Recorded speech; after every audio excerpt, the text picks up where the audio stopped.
सच कहूं तो ओशो का काम बिल्कुल भी नहीं था कि ध्यान शिविर होने चाहिए। ओशो का सबसे बड़ा काम था कि तुम्हारा जीवन रूपांतरित होना चाहिए। वो ध्यान से हो सकता है ऐसा वो मानते थे, लेकिन केवल ध्यान से हो सकता है ऐसा ही नहीं। जब वो अष्टावक्र पे बोले तो कोई ध्यान विधि का जिक्र तो नहीं किया। जब वो लाओत्सो पे बोले तो कोई ध्यान विधि का जिक्र तो नहीं किया। ध्यान विधि का जिक्र तो जब किया जब वो शंकर पे बोले और बुद्ध पे बोले, क्योंकि तभी ध्यान विधियों की बात आई। महावीर पे बोले तब थोड़ी सी बात आ गई, अन्यथा ध्यान विधियों की बहुत ज्यादा बात नहीं की। उन्होंने खुद ही ध्यान शिविर नहीं लिए। लेकिन आज ओशो के जो भी सन्यासी समझते हो कि बहुत बड़ा काम कर रहे हैं, वो ओशो का सो कॉल्ड चैतन्य कीर्ति, सो कॉल्ड साधना, सो कॉल्ड नीलम, सो कॉल्ड सन्यासी जितने भी जो शिविर ले रहे हैं, तो मैं तुम्हें कहना चाहूंगा ये कोई भी ओशो का काम नहीं कर रहे। ओशो का काम केवल शीला ने किया।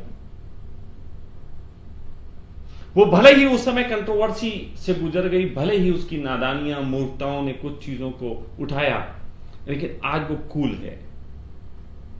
अगर चैतन्य कीर्ति को इतने लोग गाली दें तो चैतन्य कीर्ति का खून सूख जाएगा। इतना फेस करके वो बैठी है, और उस लेडी को जितनी गालियां मिली उसके बाद भी उसके चेहरे की ग्रेसनेस के आगे चैतन्य कीर्ति का हाथ नहीं है। मैं चैतन्य को सबसे ज्यादा लपेट रहा हूं, उसे कारण उसे पता ही है। मेरी चप्पलों का नाम भी मैं चैतन्य कीर्ति रखूंगा फ्यूचर में,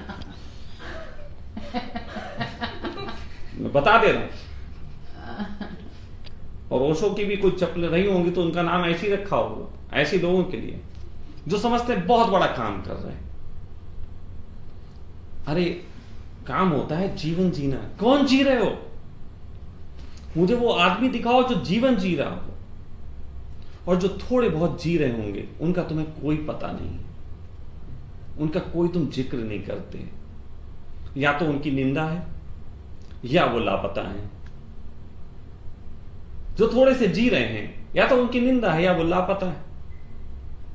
तो ओशो का काम या किसी का भी काम, किसी भी बुद्ध पुरुष का काम सिर्फ एक ही होता है कि तुम्हारी लाइफ से संदेश निकलना चाहिए।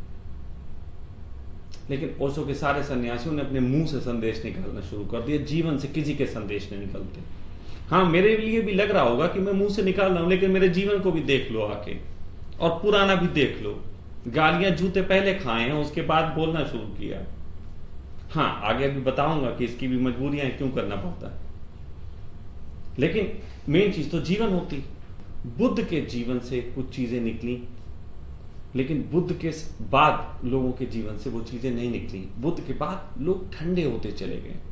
बुद्ध के बाद जितने लोग थे वो बहुत सोशल, उन्होंने बुद्ध को सोशली स्टेबल किया, जिसकी वजह से तुम बुद्ध के बारे में जो जानते हो वो जानते हो, बुद्ध से बवाल नहीं हुआ। असल में उनके बाद जो उनके नपुंसक शिष्य थे, उन्होंने एक सोसाइटी को स्थापित किया, कहीं ब्रेक नहीं किया।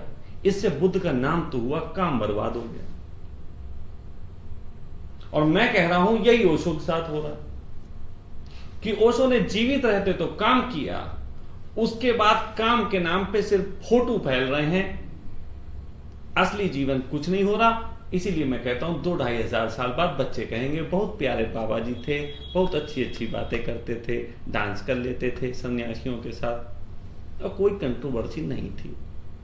ऐसा सुनने में आएगा, क्योंकि मूल लोग बहुत सोशल हैं, ये बहुत सोशल हैं। बात जागरण की है, लेकिन पूरी बेहोशी के साथ। जागरण का तो एक ही अर्थ होता। कल बात हो रही थी आपके साथ, आपने कहा कि अब कुछ ऐसा हो गया है कि मैं बवाल कर लेता हूं, पंगे ले लेता हूं सत्य के संबंध में, तो जागरण तो बवाल लेता है। जागृत व्यक्ति कभी भी शांत नहीं बैठ सकता, वो पड़ी लकड़ियां करता ही रहेगा। सोया हुआ व्यक्ति पड़ी लकड़ी से सदा घबराएगा। मेरा तो काम है कि मैं बिल्कुल भी किसी को भी ऐसे नहीं तैयार करना चाहता कि तुम बेहोश हो जाओ। मैं तुम्हें ध्यान की लॉलीपॉप नहीं देना चाहता, मैं तुम्हें कोई भी लॉलीपॉप नहीं देना चाहता। हां, मैं इतना जरूर कह देता हूँ कभी कभी, और वो बड़ा जबरदस्त लॉलीपॉप है। जब कोई मुझसे कहता है स्वामी जी बहुत आपके साथ आनंद आ रहा है, बहुत ध्यान में गति हो रही, मैं कहता हूँ जरा मेरे बारे में एक लेख लिख दो। आपसे भी कहा था लिखो, अभी हवा में उड़ते हुए जूते आएंगे पता नहीं कहां कहां से। तुम्हारी नींद मैं नहीं हराम करूंगा, ये हराम कर देंगे। तो मैं तो यही करवाता हूं। हाँ, इसमें मेरा प्रचार भी है, इसमें मेरा प्रचार भी है, उसकी मजबूरियां। तो इसलिए आप लोग अगर ये सोचते हो कि ओशो को बदनामी हुई शीला के कारण, किसी के कारण, तो गलत है। ओशो की बदनामी कुछ नहीं। ओशो अपने तरीके से बड़े सोच समझ के काम करते थे। उन्हें जो करना था, उनका पूरा जोर इस बात पे था कि किसी तरीके से तुम्हें एक स्वाद दे दें, जो स्वाद में तुम सोसाइटी के सॉफ्टवेयर उखेड़ के फेंक सकते।